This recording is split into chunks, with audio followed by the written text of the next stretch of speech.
Mateus capítulo de número 6, versículos número 1.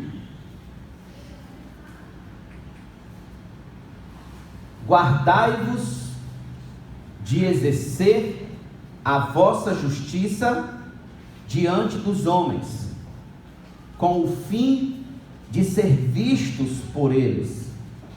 Doutra sorte, não tereis galardão junto de vosso Pai Celeste. Vamos orar. Eterno e bendito Deus, te dou graças, Senhor, porque Tu nos preservaste, nos guardaste, nos trouxeste até aqui para louvar e engrandecer o Teu nome, mas principalmente para dar glória ao Teu nome, para render glórias ao Teu nome, como lemos há pouco no livro de 1 Crônicas. Então, Senhor, ajuda-nos hoje no entendimento da Tua palavra, para que assim possamos caminhar temendo o Teu nome, Te adorando em espírito e em verdade. Em nome de Jesus te agradeço, é assim que te peço por Tuas bênçãos, e todos nós digamos amém. Amém. Guardai-vos da fama religiosa. Nosso Senhor iniciou o Sermão do Monte nos trazendo a essência do caráter cristão nas bem-aventuranças e usando dos elementos sal e luz, nos mostrou, no versículo 13 ao 16, como a nova vida do crente deve influenciar os ambientes em que ele vive. Logo em seguida, nos versos 17 em diante, Jesus passa a nos mostrar o quanto a lei e os profetas permanecem válidos e o porquê eles devem ser relevantes para a vida da igreja. Ou seja, no versículo 20 do capítulo 5, Jesus disse que a nossa justiça, se nós queremos entrar no reino dos céus, a nossa justiça deve exceder em muito a dos escribas e fariseus, a dos falsos religiosos. Muito bem. Fundamentando esse argumento, ele vai fazer 6 antíteses ao ensino dos fariseus. Nós vimos quais foram essas 6 antíteses: não matarás, não adulterarás, a questão do divórcio, a questão do jurar falsamente, a questão do novo casamento, a questão da vingança e, como vimos domingo passado, a questão de amar o inimigo. Muito bem. Esse é todo o capítulo 5. A partir de agora, nós estamos entrando no capítulo 6 de Mateus. Quando chegamos no capítulo 6 de Mateus, nós encontramos nosso Senhor não mais tratando da vida moral do crente, mas sim das práticas de piedade da vida cristã e dos cuidados que o crente deve ter com as necessidades dessa vida. O capítulo 6, preste atenção aqui, isso é muito importante para você ter ideia do que a gente vai falar daqui para frente. O capítulo 6 se divide em 2 partes. Na primeira parte estão as práticas de piedade da vida cristã, que vai do versículo 1 ao versículo de número 18. Na segunda parte estão os cuidados que o cristão deve ter quanto às necessidades dessa vida, que vai do verso de número 19 ao verso de número 34. Iniciando nossa exposição desse capítulo, nós temos o versículo 1, esse que lemos agora. Esse versículo, ele é a introdução dos assuntos que se seguem. Quais são os assuntos que se seguem? Como dar esmola, como se deve orar e como jejuar. O versículo 1 do capítulo 6, irmãos, ele é sumamente importante. Nós precisamos nos debruçar sobre esse versículo, parar sobre ele e analisá-lo com calma. Por quê? Porque ele nos fornece algumas lições, as quais devemos avidamente explorar e aplicar em nossas vidas, se queremos de fato que a nossa justiça seja maior que a dos escribas e fariseus. Se queremos de fato entrar no reino dos céus e a nossa justiça seja maior do que a dos falsos religiosos. Que lições são essas? Que ensinamentos são esses? Em primeiro lugar, evite qualquer exibicionismo religioso cujo fim seja ser admirado pelos outros.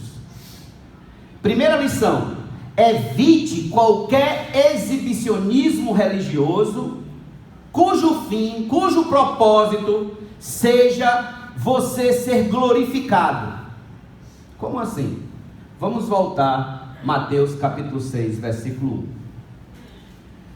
Guardai-vos de exercer a vossa justiça diante dos homens, com o fim de serdes vistos por eles. Observe, na versão revista e corrigida, esse texto não traz a palavra justiça, mas esmola. Guardai-vos de fazer a vossa esmola diante dos homens. Essa versão, nesse versículo, ela não é boa. Ela não é a tradução mais correta aqui. A tradução mais correta é: guardai-vos de exercer a vossa justiça. Justiça. Justiça aqui, Cristo diz que são os atos de piedade religiosa, que ele vai ilustrar com o quê? A esmola, a oração e o jejum. Esse rol, é claro, é puramente exemplificativo, não taxativo. Nessa época, na época de Jesus, era comum os fariseus e outros religiosos fazerem atos públicos de piedade a fim de serem vistos pelos outros, de serem admirados pelos homens. O que nosso Senhor requer? Nosso Senhor requer de seus discípulos, nessa fase, que eles tenham todo o cuidado de evitar exibicionismos religiosos, para que os homens os vejam praticando e os louvem. É isso que ele requer.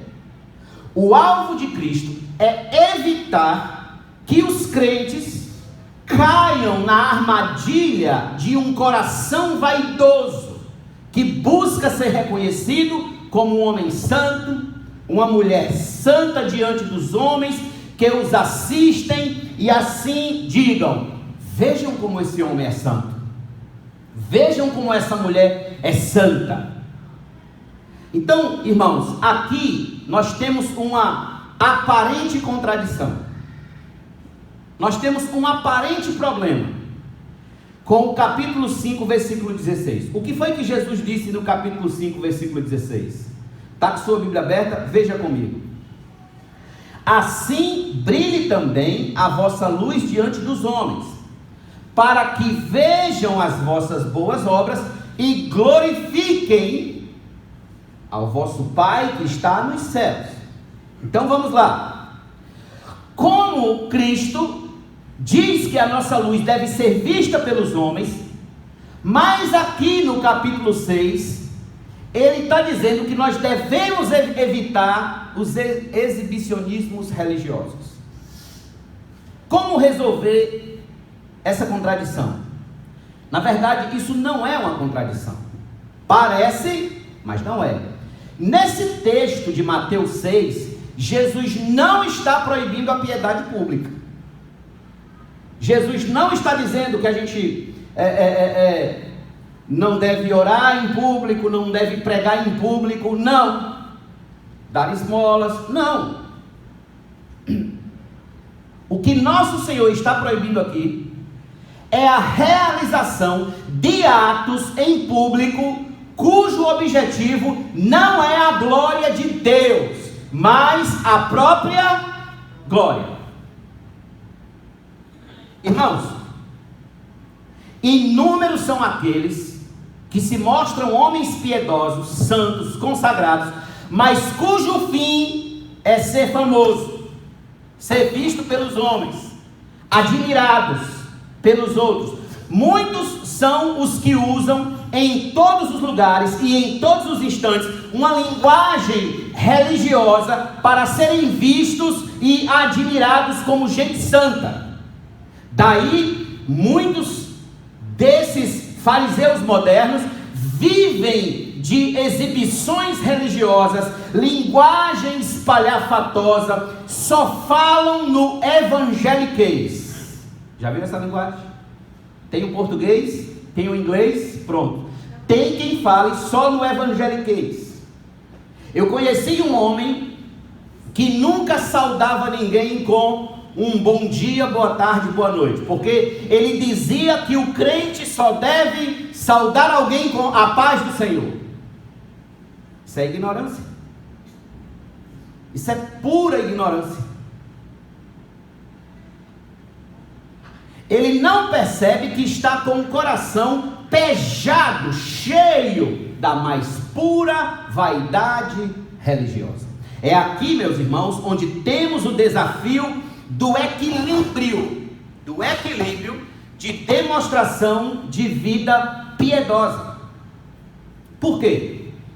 Porque nós sempre somos inclinados aos extremos. Ou estamos mostrando uma espiritualidade além do proposto pelas Escrituras, ou não estamos mostrando nenhuma. Já perceberam? Nós estamos sempre indo aos extremos, ou de um lado, ou muito espiritual, ou do outro lado, sem nenhuma espiritualidade. Em muitos momentos, nós estamos como Pedro, quando negou a Cristo 3 vezes, tímidos, medrosos, sem fé, acuados, covardes, sem coragem de testemunhar para os amigos do trabalho, da vizinhança, os colegas na família, etc. Noutro momento, nós estamos esbanjando espiritualidade, uma espiritualidade tal que leva o evangelho muitas das vezes ao ridículo. Esses dias me reclamaram que um determinado indivíduo não sabia discernir em que grupo de WhatsApp ele estava. Por quê? Porque num grupo exclusivo para questões do trabalho, ele mandou em menos de 1 hora 37 mensagens evangélicas tiradas do aplicativo Pão Diário. 37. Sabe aquelas mensagens que toda manhã chega para você? Toda manhã está chegando no seu WhatsApp. Toda manhã. Pobre homem, buscando se mostrar espiritual, ele mais prejudicou a boa pregação do evangelho do que ajudou. Todos nós, irmãos, temos um pouco desse homem exibicionista. Todos nós temos um pouco de Pedro antes de negar a Cristo, e temos um pouco desse irmão exibicionista que manda 37 mensagens em 1 hora, tentando se mostrar espiritual, tentando se mostrar consagrado e santo. Qual é o ponto de equilíbrio? O ponto de equilíbrio é que saibamos discernir os tempos. Como assim? Saibamos discernir o tempo de agir com piedade pública e o tempo de não agir. John Stott, citando um autor chamado A.B. Bruce, disse que ele resumiu bem a questão quando disse que, quanto à nossa justiça, devemos mostrar quando tentados a esconder, e esconder quando tentados a mostrar. Preste atenção nisso. Quanto à nossa justiça, os nossos atos de piedade, devemos mostrar quando somos tentados a esconder, e devemos esconder quando somos tentados a mostrar. Ouça, você não precisa mostrar que uma luz está acesa. Você não precisa apontar para a luz, olha, está acesa. Por quê? Porque sua luminosidade é absolutamente suficiente para que todos percebam que ela está acesa. É natural, perceptível, sem qualquer necessidade de anúncio de que ela está acesa. A grande questão aqui é justamente essa, que a nossa luz brilhe naturalmente, sem que precisemos jogar confetes sobre nossas ações religiosas, de piedade, de justiça. Deus será glorificado exatamente em que se perceba o quanto somos santos, diferentes, sem que sequer digamos uma palavra, sem que sequer fiquemos com verborreia religiosa. Você não precisa dizer que não mente porque é crente, basta que você não minta. Você não precisa dizer que é honesto porque é crente, é cristão, basta que você seja honesto. Você não precisa anunciar que não fala palavrão porque é crente, basta que você não fale. Você não precisa ficar dizendo que paga o que compra fiado porque você é crente, basta que você sempre pague. Honre seus compromissos. Você não se faz necessário dizer que ama o próximo porque nasceu de novo. Não, basta amar o próximo, e todos verão sua luz naturalmente, e logo indagarão: o que leva esse homem, o que leva essa mulher a amar o próximo, até mesmo o seu inimigo, de uma forma tão impressionante? É aí onde encontrarão que Cristo é quem faz toda a diferença na sua vida, que por si só, por si mesmo, você jamais chegaria àquele tão maravilhoso nível de amar o próprio inimigo, mas que algo aconteceu com você, a graça lhe alcançou, o Espírito Santo transformou a sua vida, e essa é a única explicação que você pode dar. Cristo. O que aconteceu com você? Cristo. Somente Cristo. É só assim poderemos dizer junto com o apóstolo Paulo: mas pela graça de Deus sou o que sou. 1 Coríntios 15:10. Portanto, guarde-se, tenha cuidado. Há uma versão que diz: tenha cuidado de quê? De exibições religiosas, essas exibições espalhafatosas, que buscam a atenção dos homens, que só resultam em glória ao seu próprio nome, em glória à sua própria imagem, e não a Deus. Tenha cuidado. A pergunta que surge é: pastor, de que maneira podemos viver piedosamente da forma correta?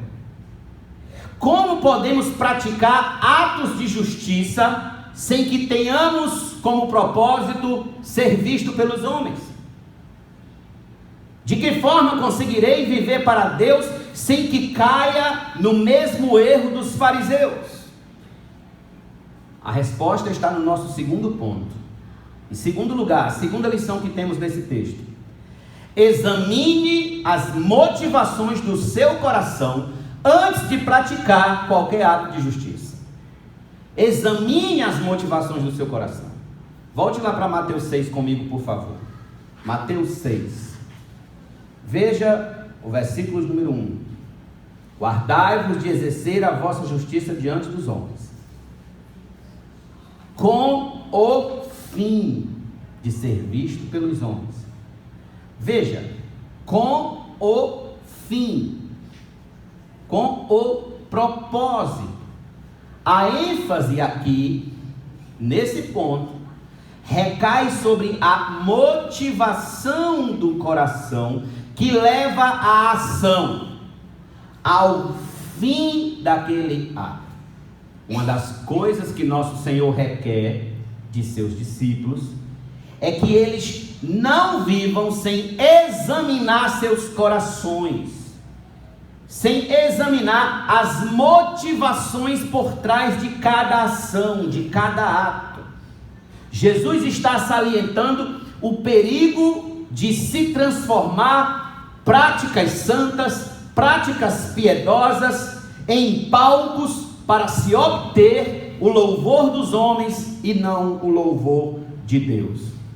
Os fariseus e os escribas faziam tudo com uma só motivação: o quê? Ser visto pelos homens, aparecer, fama, aplauso humano, glória humana e nada mais. Essa era a grande motivação do coração deles. Abra sua Bíblia comigo em João capítulo 12. João 12, versos de número 42 e 43.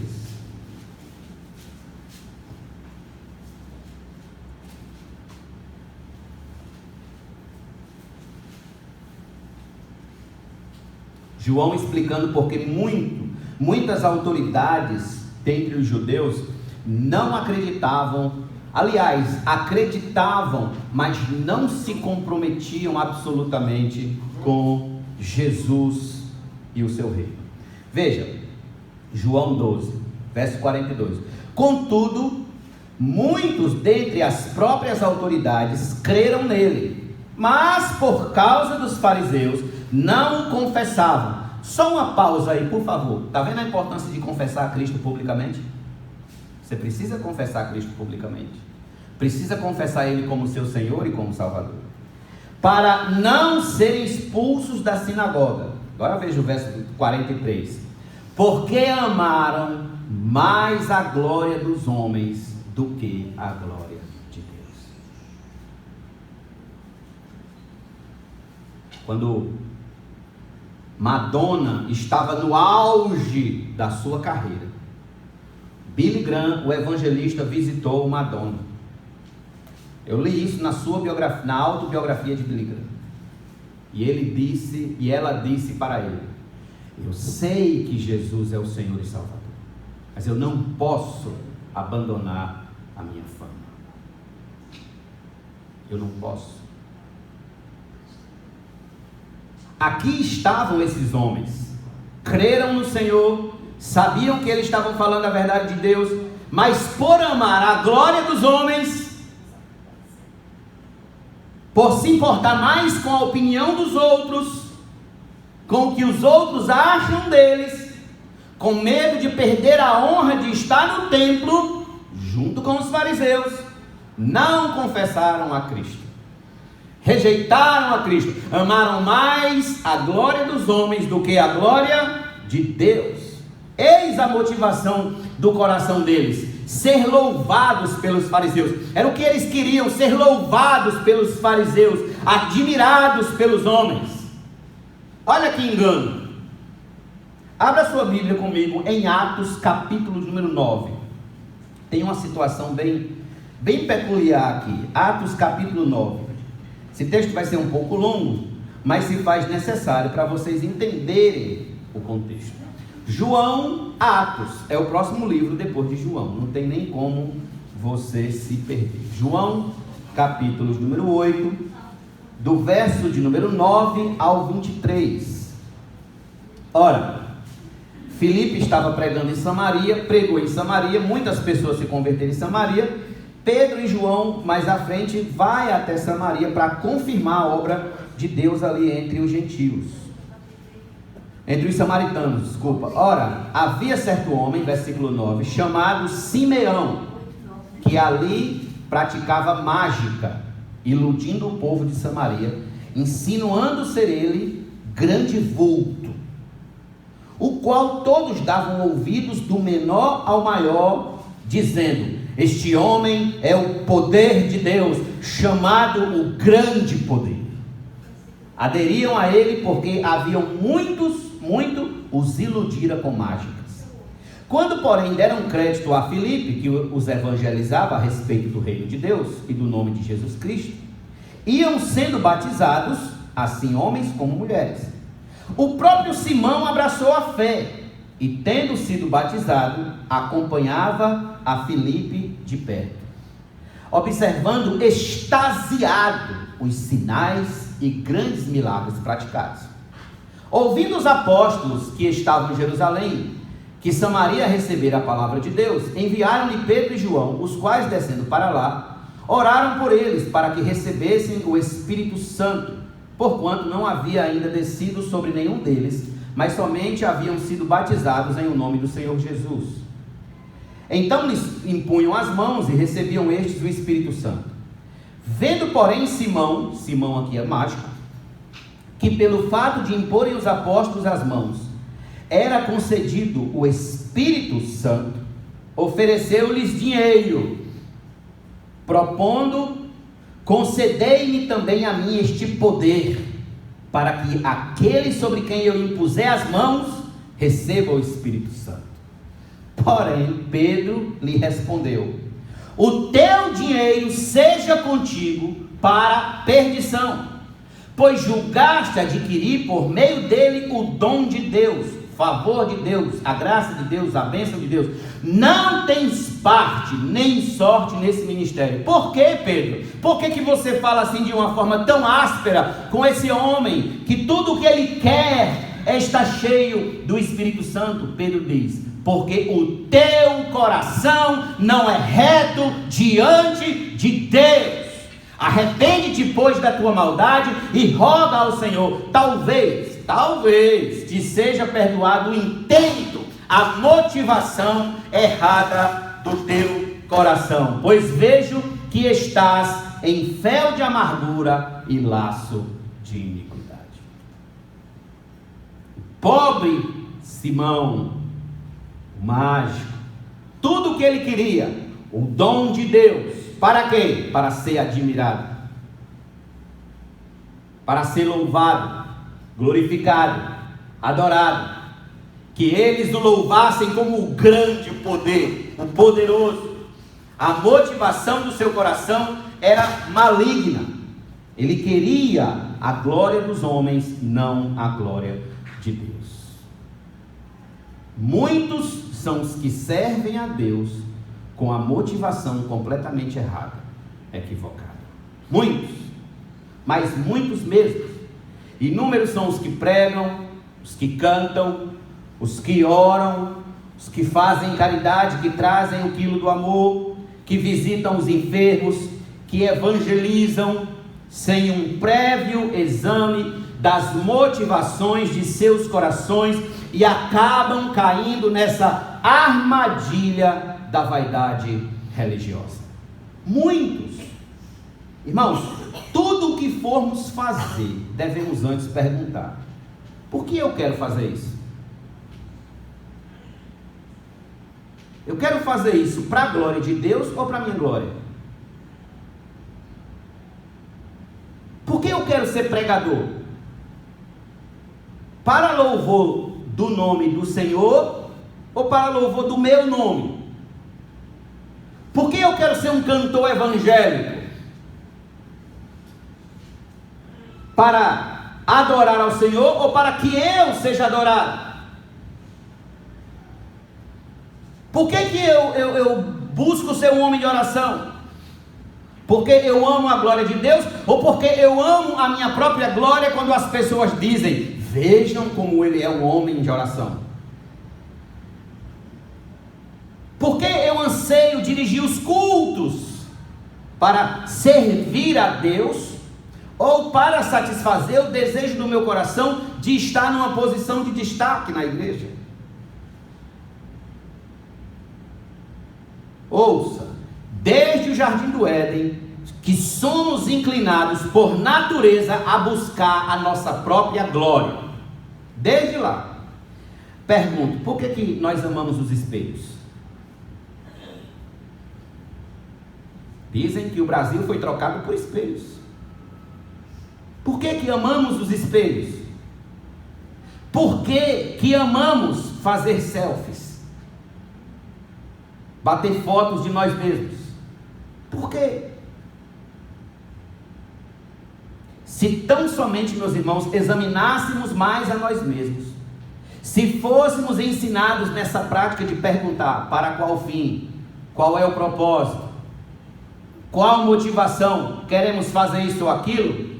Não teríamos, ouça isso, tanta aberração evangélica nas redes sociais, tanta gente emporcalhando o evangelho, envergonhando o evangelho, jogando o evangelho como pérola aos porcos, porque um monte de gente tola, sobrecarrega as redes sociais com um comportamento religioso puramente falso, vaidoso, mentiroso. Os corações de muitos que pregam, cantam, dirigem culto, pastoreiam, lideram ministérios, distribuem sopão na madrugada, visitam hospitais. O coração de muitas dessas pessoas estão como o coração de Simão o mágico, ou seja, em fel de amargura e laço de iniquidade. Quando é que meu coração está em fel de amargura e laço de iniquidade? Quando é? E eu lhes dou a resposta: quando tudo que eu faço é motivado pelo desejo de ser visto pelos homens, e não em que Deus seja glorificado. Tudo que eu faço é para que os homens me vejam, para que os homens me assistam, para que percebam o quanto eu sou um homem santo, uma mulher santa, um homem consagrado, uma mulher consagrada. Eis o perigo, meus irmãos, eis o perigo. Um determinado pregador esqueceu as suas anotações, como eu faço, as suas anotações no púlpito da igreja que ele foi pregar. E passou-se alguns dias, o pastor, ainda na semana, após aquele domingo, o pastor, quando chegou na igreja, encontrou as anotações daquele pregador. E quando o pastor deu uma olhada, ao lado de alguns parágrafos estava escrito: aplausos. Aí mais 2, 3 parágrafos, aplausos. Mais 2, 3 parágrafos, aplausos. Para quem? Um amigo meu, exímio cantor, irmãos, ele buscava por todos os meios ser famoso, ser admirado pelos homens. Ele era um cantor evangélico, e um dia eu lhe disse que ele estava entrando por um caminho muito difícil de voltar, que era o caminho em busca desesperada pela fama. Até para esses programas do Sul ele chegou aí fazer testes, mas parece que não passou. Eu sei que quando eu disse isso para ele, ele se chateou comigo, ficou muito chateado, porque eu disse que ele estava buscando a glória dos homens e não a glória de Deus. Não tendo conseguido ficar famoso no mundo evangélico, o que foi que ele fez? Correu para cantar música secular em busca da própria glória. Até agora também não ficou famoso lá. Um certo colega pregador, quando a gente se encontrava em nossas reuniões de oração, ele fazia questão de me perguntar: ei, me diz aqui, quantos se converteram depois que tu pregou? Quantas almas tu ganhou para Jesus naquela noite? Quantos levantaram a mão? Quantos vieram à frente? Aí eu dava a minha resposta básica: se sim, sim, se não, não. Logo em seguida a minha resposta, ele começava a contar. Quantas almas vieram à frente no último domingo que ele pregou? Quantas pessoas levantaram as mãos? Como nós éramos das Assembleias de Deus, né? E nas Assembleias de Deus se acredita que o batismo com o Espírito Santo é posterior à conversão. E ele dizia, né? Muitos foram batizados com o Espírito Santo, falando em línguas, etc. Pobre homem, meus irmãos. Coitado desse meu amigo. Tudo que ele queria era receber a minha admiração. Tudo que ele queria era receber o meu louvor. Irmãos, somos filhos de um tempo em que a palavra mais celebrada é ostentação. Já ouviu essa palavra? Ostentação. E muitos são os que vivem ostentando seus talentos, que receberam inclusive do Senhor, não para a glória do Senhor, mas para a glória deles próprios. Dr. Lloyd Jones disse assim: o crente não deve desejar ser um espalhafato, ser um espetáculo admirado pelos homens, e nunca deveria estar cônscio de sua importância. O problema é que a gente se acha muito importante. A gente se acha importante demais, já percebeu? Então, se nos julgamos muito importantes, logo acreditamos que nós somos um verdadeiro espetáculo, alguém digno de admiração. E se nós chegamos a esse nível, nós estamos caindo no mesmo buraco que os fariseus caíram. Qual foi esse buraco? De acharem que eles mereciam louvores, glória, adoração, e logo teremos o mesmo fim deles, o mesmo fim, não se iluda.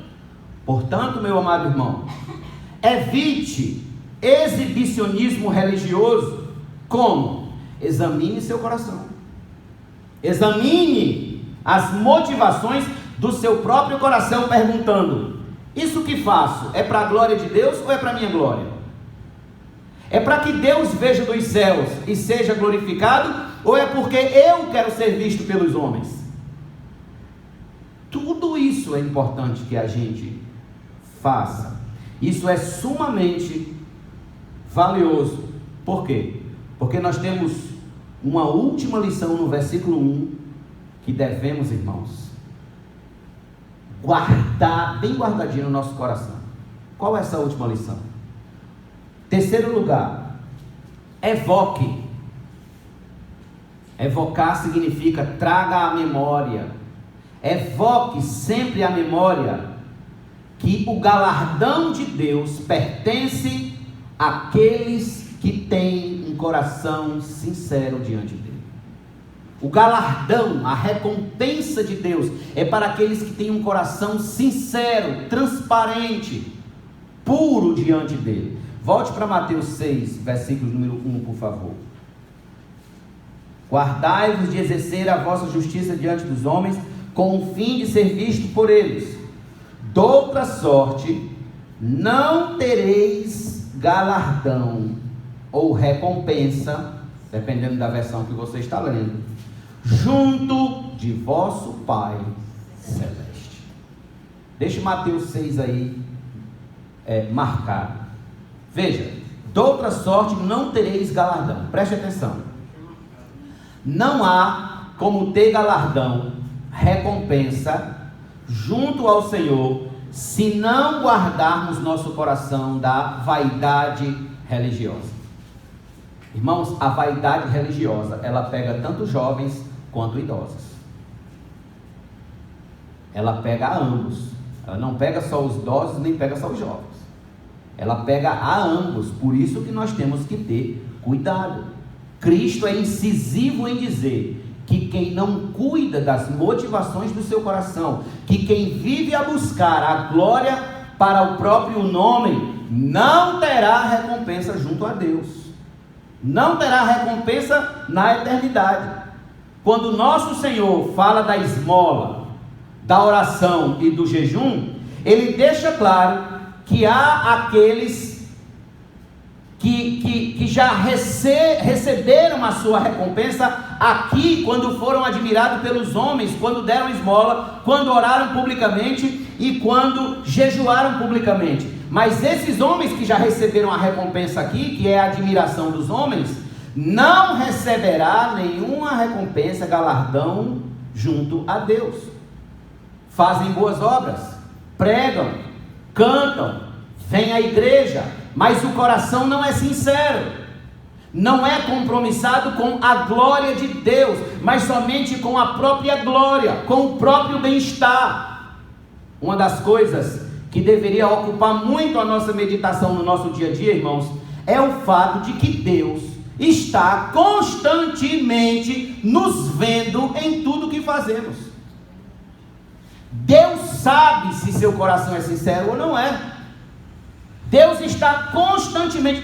todos os nossos passos, nossas falas, nossos momentos a sós, nossos acessos na internet, nossos pensamentos estão patentes aos seus santos olhos. Deus sabe qual foi o seu primeiro pensamento hoje, assim que você acordou. E Deus sabe qual vai ser o último antes de você dormir.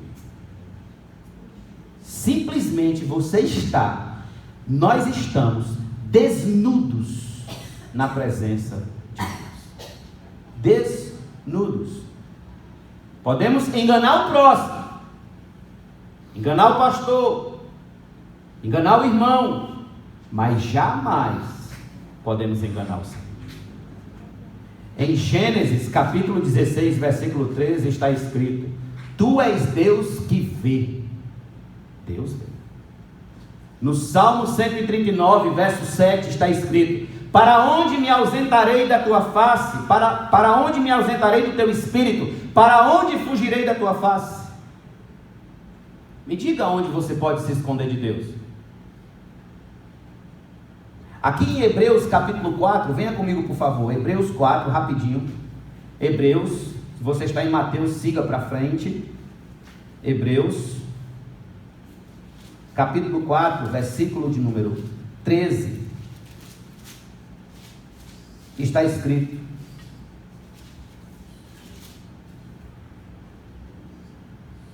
E não há criatura que não seja manifesta na sua presença.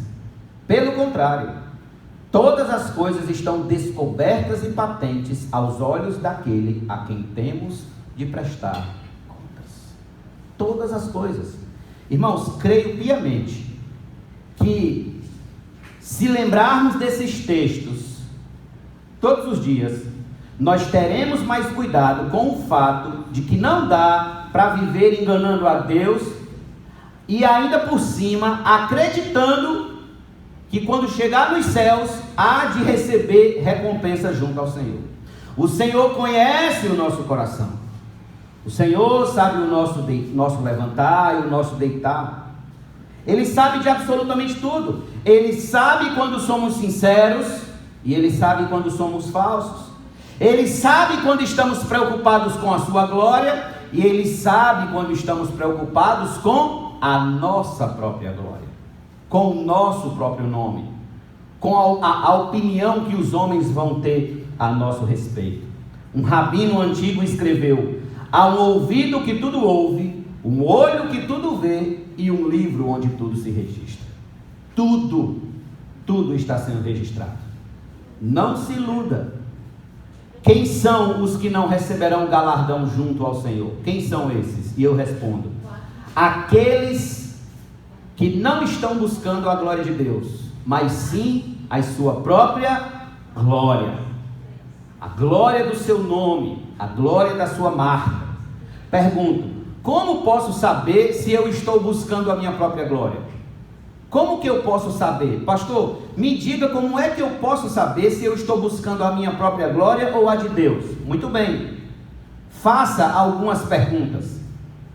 Aprenda a perguntar a si mesmo. Quando você faz alguma coisa na obra de Deus, você espera elogio dos irmãos? Se você esperar elogio dos irmãos, você está buscando a sua própria glória. Nós estamos fazendo para Deus, para que Deus seja glorificado. Pergunto: quando você prega, ou canta, ou dirige um culto, você espera ser elogiado por alguém? Por algum dos irmãos? Quando você faz uma doação, você espera ver seu nome no mural das propagandas? Quando você faz uma oração em público, e alguém pede para você orar em público, pergunto: tudo que você quer é que as pessoas lhe admirem o quão você ora bonito, fervoroso, com uma linguagem espiritual inalcançável? Quando você evangeliza, se evangeliza, né? Quando você evangeliza, você busca a glória de Deus ou somente busca ser reconhecido como um grande ganhador de almas? Analise seu coração. Analise seu coração. Quando você vem à igreja, quando você sai da sua casa e vem cultuar ao Senhor, ao chegar aqui, você espera ser paparicado de elogios, ou você tão somente sai da sua casa com o espírito de adorar ao Senhor, faça sol ou faça chuva? Se você busca a sua própria glória, você não terá galardão junto ao nosso Pai que está nos céus. Quem é o galardão? O que é o galardão? Eu vou desenvolver melhor o galardão nas mensagens seguintes, mas a princípio eu digo para vocês o principal. O galardão é o próprio Deus. Não há nada no céu que possamos receber que seja tão especial ou mais especial do que o próprio Deus. Deus é o nosso galardão. Deus é a nossa bem-aventurança suprema. Deus é o melhor que podemos ter na eternidade. Então, quanto mais você buscar a glória de Deus aqui, mais você terá da glória de Deus lá. E do contrário também é verdade. Quanto menos você buscar da glória de Deus aqui, menos você terá da glória de Deus lá, da presença de Deus. Quem disse isso foi John Piper. Por isso que eu estou falando tanto segurança. Guarde-se, portanto, examinando diariamente seu coração, buscando a glória de Deus. Tão somente a glória de Deus. Por quê? Porque só assim você terá galardão junto ao Senhor. Mateus capítulo 5, no versículo 8, eis aí o nosso galardão.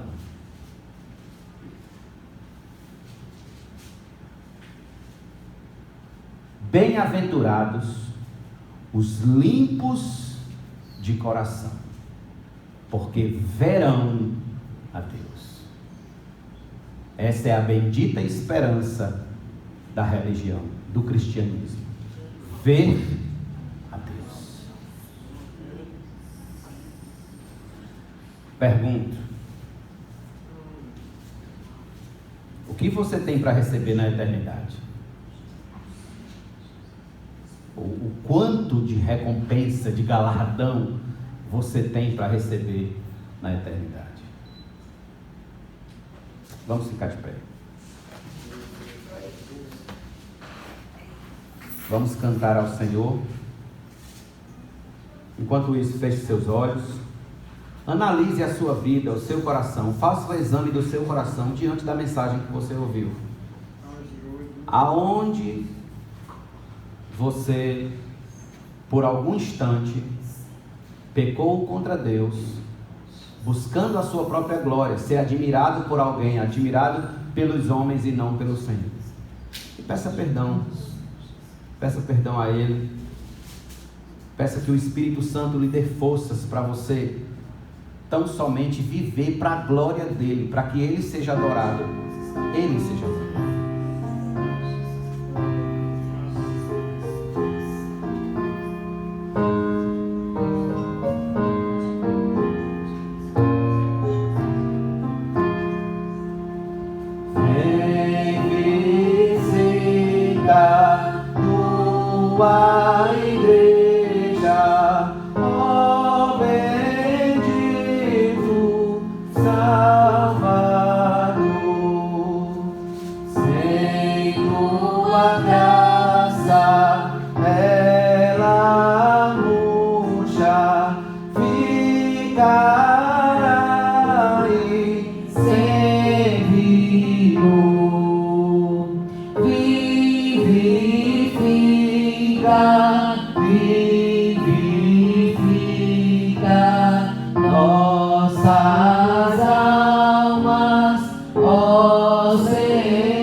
queremos te agradecer, Senhor, por este culto, pela tua bondade, pelas tuas misericórdias, pela tua palavra que foi ministrada aos nossos corações. Que o Senhor tenha piedade de nós, Senhor, e assim glorifique o teu nome por meio das nossas vidas. Ajuda-nos, Senhor, pois somos carentes da tua misericórdia, somos carentes, ó Deus, do poder do teu Espírito, nos auxiliando, nos fortalecendo, para vivermos, não para a nossa própria glória, mas para vivermos tão somente para a glória do teu nome. Como lemos, Senhor Deus, ao teu nome da glória, ao teu nome, Senhor Deus, seja digno todo louvor, toda adoração, toda honra e todo poder pelos séculos dos séculos.